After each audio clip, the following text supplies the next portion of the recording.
కట్టిన తర్వాత ఇక వెళ్దామని బయలుదేరుతున్నాం. బయలుదేరేటప్పటికి ఏదో చిన్న గొడవ మా ఇద్దరిలో వచ్చింది. వచ్చేటప్పటికి ఈయన ఇక నన్ను తీసుకెళ్లకుండా ఈయన ఒకడే వెళ్ళిపోయాడు మాట్లాడకుండా.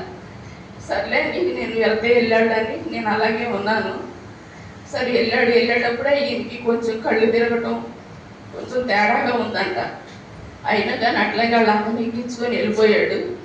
వెళ్ళి అక్కడే ఇంటికి వాళ్ళ చెల్లి దగ్గరికి వెళ్ళి పడుకున్నాడంట. పడుకొని సాయంత్రం లేచి మళ్ళీ నిదానంగా అట్లాగే కళ్ళు తిరిగి వెళ్తానే ఉన్నాయంట. అట్లాగే వచ్చాడు. వచ్చిన తర్వాత ఇక లోపలికి వచ్చాడు, బండి లోపల పెట్టాడు. పెట్టిన తర్వాత గేట్లు పట్టుకొని ఇక అట్లా కూరుకుంటూ వస్తున్నాడు. నేను అనుకుంటున్నాను ఏంటి ఎట్లా వెళ్ళాడు, నన్ను తీసుకెళ్ళకుండా వెళ్ళాడు, ఏమైంది ఇంకని నేను కాళ్ళ లెక్క చేతి లెక్క చూస్తున్నా, ఏమైనా బండి వేసుకొని ఏమన్నా పడ్డాడేమోనని. అదేం కాదు, ఇక రావటమే బండి లోపల పెట్టడమే పెద్ద పెద్ద వాంతులు రెండు అయిపోయినాయి. అయినా కానీ నేను కలిగి మాట్లాడలేదు, వాంతులే కదా అని. ఇక అట్లా పడుకున్నాము. పొద్దున్నే లేచిన తర్వాత ఇక ఏడ్చుకుంటా పిల్లోడికి ఫోన్ చేశాడు. అయ్యా నా పరిస్థితి ఏం బాగాలేదు, మరి ఇట్లా నా కళ్ళు తిరుగుతున్నాయి, అసలు బాగాలేదురా అంటే, సరే డాడీ ఏదన్నా ఆటో ఉంటే కట్టించుకోరండి, లేకపోతే నేను కారు ఛార్జింగ్ పెట్టాను, అరగంట పడుతుంది నాకు, ఏ అర్జెంట్ అయితే కనుక ఆటో కట్టించుకొని వచ్చేయండి అన్నాడు. సర్లే నేను ఆటోకి ఫోన్ చేసాము, వచ్చింది ఆటో.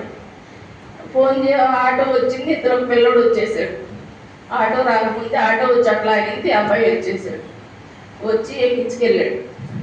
ఎక్కించుకెళ్ళిన తర్వాత స్కానింగ్లన్నీ తీశారు. అంతా బాగానే ఉందండి, పర్వాలేదు, 5 రోజులకి మందులు ఇస్తున్నాము అని చెప్పి మందులు ఇచ్చారు. మందులు ఇస్తే ఆ మందులు వాడారు, అయినా కానీ ఏమీ తగ్గపోతే మళ్ళీ 2 రోజులు ఆగాక అయ్యా నాకు అసలు ఏం తగ్గలేదు, మరి ఇట్లా కాలు చెయ్యము లాగేస్తుంది, నా పరిస్థితి ఏం బాగాలేదంటే, సరే డాక్టర్ గారిని అడిగి 2 ఇంజక్షన్లు పంపించాడు. పంపిస్తే ఈ కిరణంతో చేయించాము 2. చేయించిన తర్వాత అయినా ఏం తేడా లేదు, అట్లాగే బాధపడుతున్నాడు. ఇక మళ్ళీ 5 రోజులకి రమ్మన్నారు కదా అని అనుకుని మేము ఆగిపోయాం. ఆగిపోతే మళ్ళీ పిల్లోడు అన్నాడు, డాడీ ఎలా ఉందంటే, కొంచెం పర్వాలేదు నాన్న అన్నాడు.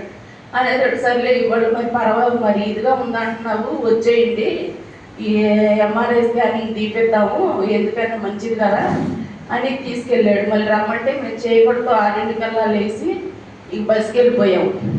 వెళ్ళిన తర్వాత స్కానింగ్లన్నీ తీశారు. మళ్ళీ తీసిన తర్వాత కొంచెం తలలో తేడా ఉంది అంటే, మాకు స్కానింగ్ అంటే మాకు ఏం తెలియలేదు. స్కానింగ్లు అవి తీస్తారు, ఇంటికి వచ్చేసాము. ఇంటికి వచ్చిన తర్వాత ఇక భోజనం చేసి అట్లా కూర్చున్నాం మేము. స్కానింగ్లు అన్నీ వచ్చినాయని పిల్లోడికి రిపోర్ట్ పెట్టారంట. అవన్నీ అర్జెంటుగా తీసుకొచ్చి మీ డాడీని జాయిన్ చేయాలి. డాక్టర్ గారు బాగా తెలిసిన ఆయన. అయితే అర్జెంటుగా మీరు వచ్చి ఆయన జాయిన్ చేయాలనేది మాకేం చెప్పాల. పిల్లోడు ఫోన్ చేసి, అమ్మ మీరున్న పలానా బట్టలు అవి పెట్టుకొని బయలుదేరండి అన్నాడు. మాకైతే కంగారు పుట్టి నాకైతే చాలా జడిసిపోయాను నేను. పిల్లడు వచ్చేదానికి మేము బయలుదేరి ఉన్నాము. ఇది తీసుకెళ్తే మరి ఇట్లా పరిస్థితి డాడీ 5 రోజులు ఉండాలంట అన్నాడు. సర్లే నాన్న ఉంటామంటే, అంటే సీరియస్ మ్యాటర్ అది, మాకైతే పిల్లడు చెప్పట్లేదు. నేను ఈ కారులో వెళ్ళేటప్పుడు అనుకున్నాను, తండ్రి ఏం చేస్తావు, నీ చిత్తం అది, నా బిడ్డను చూస్తే అలా చేసావు, ఈయన చూస్తే ఇట్లా చేస్తున్నావు, ఏం చేస్తావు, నీ చిత్తమేనయ్యా నేను ప్రార్థన చేసుకుంటా వెళ్ళిన తర్వాత అక్కడికి వెళ్ళిన తర్వాత అసలు ఒక 5 నిమిషాలు కూడా జరగవంత, అసలు 5 నిమిషాల్లో చేసేసారు అన్నీ కూడా. మామూలుగా శిలలు లెక్కిచ్చేసి దాంట్లో మందులు ఎక్కించి ఐసీలో పెట్టి సాయంత్రం దాకా ఐసీలో ఉంచారు. ఇంకా 5-6 రూముకు పంపించారు. రూమ్కి పంపించిన తర్వాత మళ్ళీ అట్లా 5 రోజులు ఉన్నాము. 5వ రోజున మళ్ళీ స్కానింగ్ తీసి చెప్తామండి అన్నారు.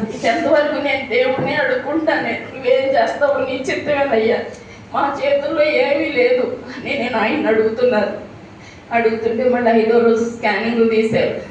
బాగానే ఉందమ్మా, ఏం కంగారు పడవద్దు, ఇంకా 4-5 రోజులు అయితే కనుక ఆపరేషన్ పడేది, ఆపరేషన్ పడకుండా బాగానే ఉంది అన్నారు. సర్లే తండ్రి నీ చిత్తం అనుకున్నాము.